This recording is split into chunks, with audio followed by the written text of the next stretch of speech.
پھر چاند دیکھا اور وہ بھی ڈوب گیا، تو پھر ان کی نظر سورج پر پڑی۔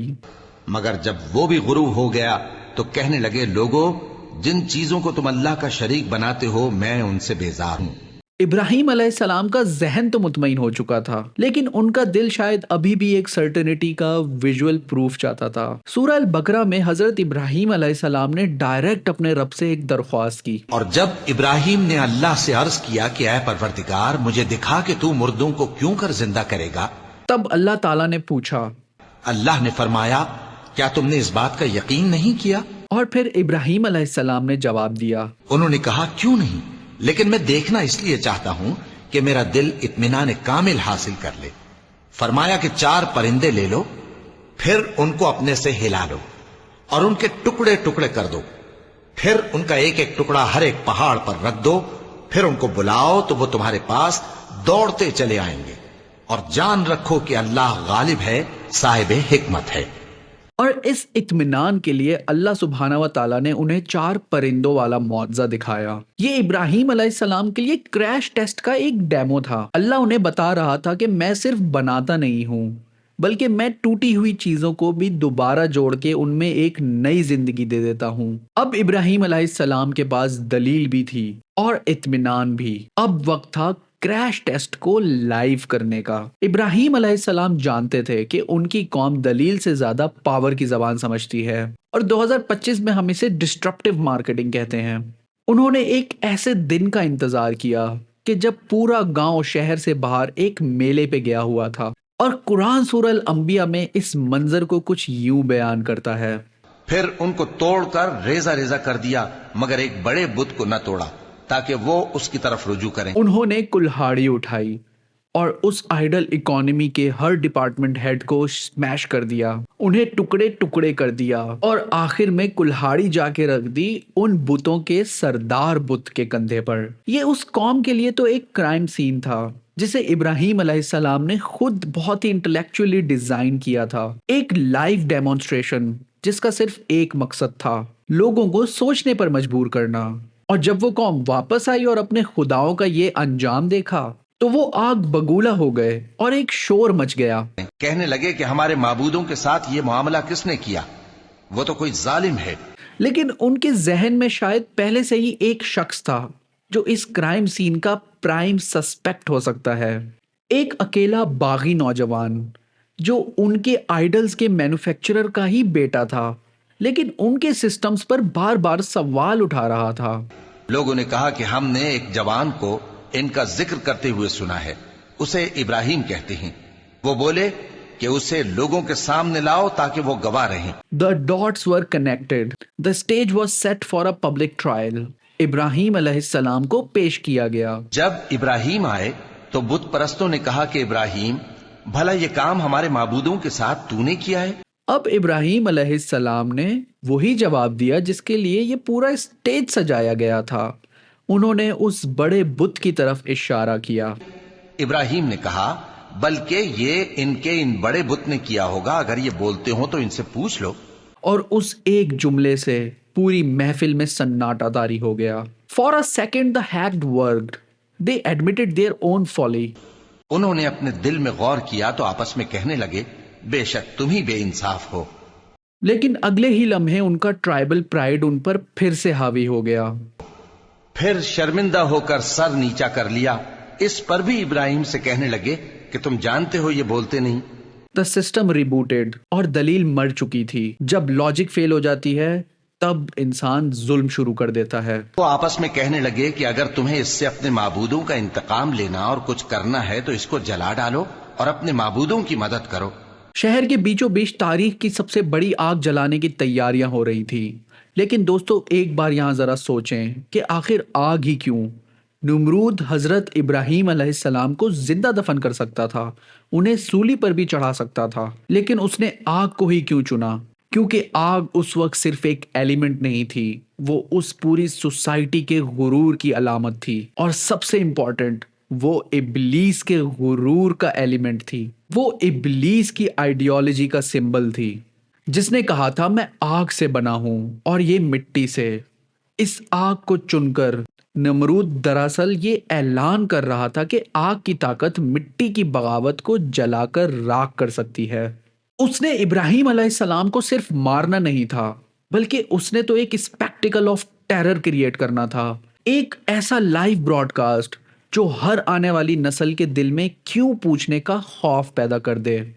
لیکن نمرود شاید یہ نہیں جانتا تھا کہ اس نے انجانے میں اللہ سبحانہ و تعالیٰ کو وہ میدان دے دیا تھا جہاں اللہ دشمن کو اس کے اپنے ہی ہتھیار سے چیک میٹ کر دیتا ہے۔ ایک عظیم منجلیق تیار کی گئی اور اس پہ حضرت ابراہیم علیہ السلام کو باندھ دیا گیا، کیونکہ آگ اتنی بھیانک تھی کہ اس کے قریب بھی کوئی نہیں جا پا رہا تھا۔ یہاں تفسیر کی کتابوں اور اہل معرفت کے قولوں کے مطابق اس لمحے زمین و آسمان کی مخلوق نے سانسیں روک لیں۔ جبرائیل علیہ السلام ان کے پاس آئے اور حضرت ابراہیم سے پوچھا کہ اے ابراہیم، کیا تمہیں کوئی حاجت ہے؟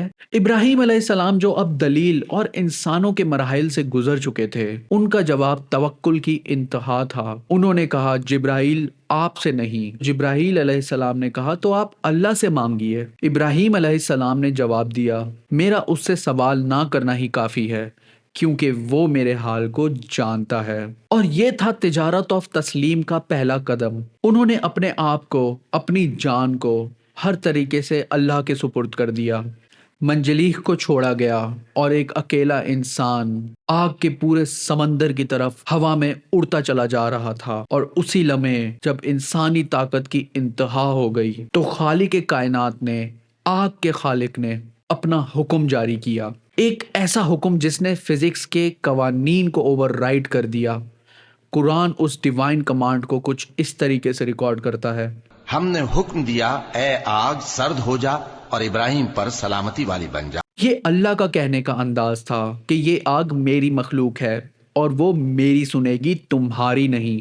نمرود اور اس کی پوری قوم اپنی آنکھوں سے دیکھ رہی تھی کہ جس آگ کو وہ اپنی طاقت سمجھتے تھے وہ ایک پھولوں کا باغ بن چکی تھی۔ جس باغی کو وہ جلا کر راکھ کر دینا چاہتے تھے وہ اس آگ کے بیچ میں ایک بادشاہ کی طرح اطمینان سے بیٹھا تھا۔ شکست صرف نمرود کی نہیں ہوئی، اس دن آگ کی پوری آئیڈیالوجی ختم ہو گئی۔ غرور کی آئیڈیالوجی ہار گئی، ابلیس کی آئیڈیالوجی ہار گئی۔ ابراہیم علیہ السلام اس آگ سے باہر نکلے اور ان کا جسم محفوظ تھا، لیکن ان کا سٹیٹس بدل چکا تھا۔ وہ اب صرف ایک باغی نوجوان نہیں بلکہ ایک زندہ معجزے تھے۔ لیکن جیسا کہ ہم نے پہلے کہا، دلیل کی جنگ تو وہ جیت چکے تھے، لیکن ان کا اصلی امتحان ابھی باقی تھا۔ آگ ٹھنڈی ہو چکی تھی، دلیل پوری ہو چکی تھی اور معجزہ سب کے سامنے تھا۔ لیکن دوستو، تجارت کا ایک بہت ہی تلخ اصول ہے کہ کبھی کبھی ایک مارکیٹ اتنی ٹاکسک ہو جاتی ہے کہ آپ اس میں آپریٹ کر ہی نہیں سکتے، چاہے آپ کتنے ہی صحیح کیوں نہ ہوں۔ ابراہیم علیہ السلام نے ثابت کر دیا کہ یہ نمرود کا جو سسٹم ہے یہ پورا جھوٹ پہ بنا ہے، لیکن اس سسٹم نے انہیں قبول نہیں کیا۔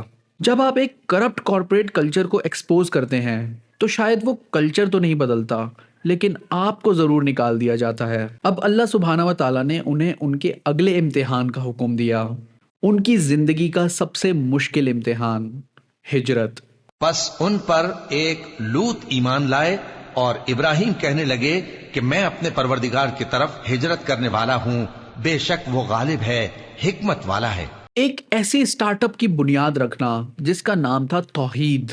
لیکن یہاں رک کر حضرت ابراہیم علیہ السلام کی کہانی کے اس پہلے حصے میں سے آج کے انٹرپرینور، آج کے پروفیشنل، آج کے فاؤنڈر کے لیے 3 بنیادی اصول نکالتے ہیں، اور یہ ہے the rebel founders playbook. Rule number 1، audit your industry idols. Ibrahim علیہ السلام نے اپنے دور کے بزنس ماڈل کو آنکھیں بند کر تسلیم نہیں کیا، انہوں نے ان کے ہر ایسٹ، ستارے، چاند اور سورج کو آڈٹ کیا اور انہیں ڈیپریشیٹ ہوتے دیکھ کر ریجیکٹ کر دیا۔ آپ جس بھی انڈسٹری میں ہیں، فائنینس، ٹیک، مارکیٹنگ، میڈیا، اس کے بھی کچھ بت ہیں، کچھ انکویسچنڈ ازمپشنز جنہیں سب پوچھتے ہیں۔ Growth at all cost, the customer is always right, this is how it's always been done۔ ایک سچا ویژنری ان بتوں پر ہمیشہ کیوں کا کلہاڑا چلاتا ہے۔ Your integrity is your only non-negotiable asset۔ ابراہیم علیہ السلام کو آگ میں پھینکا گیا، لیکن کیوں؟ کیونکہ انہوں نے اپنے برانڈ کی انٹیگریٹی کا سودا کرنے سے انکار کر دیا۔ وہ جھوٹ بول کر، معافی مانگ کر آرام سے بچ سکتے تھے، انہوں نے آگ کو قبول کیا لیکن اپنی سوچ کو نہیں بدلا۔ اور آج کی 2025 کی آگ کیا ہے؟ کینسل کلچر کی آگ، ایک ڈیل لوز کرنے کی آگ، انویسٹرز کی فنڈنگ روک دینے کی آگ، لوگوں کے مذاق کی آگ، آپ کو بار بار کمپرومائز کرنے کا، تھوڑا سا جھوٹ بولنے کا اور شارٹ کٹ لینے کا موقع دیا جائے گا۔ ابراہیم علیہ السلام نے ہمیں سکھایا کہ آپ کی ساکھ، آپ کی ریپوٹیشن فار ٹروتھ آپ کا سب سے قیمتی ایسٹ ہے، اسے مت جلنے دینا۔ And rule number 3، no one to exit a toxic market.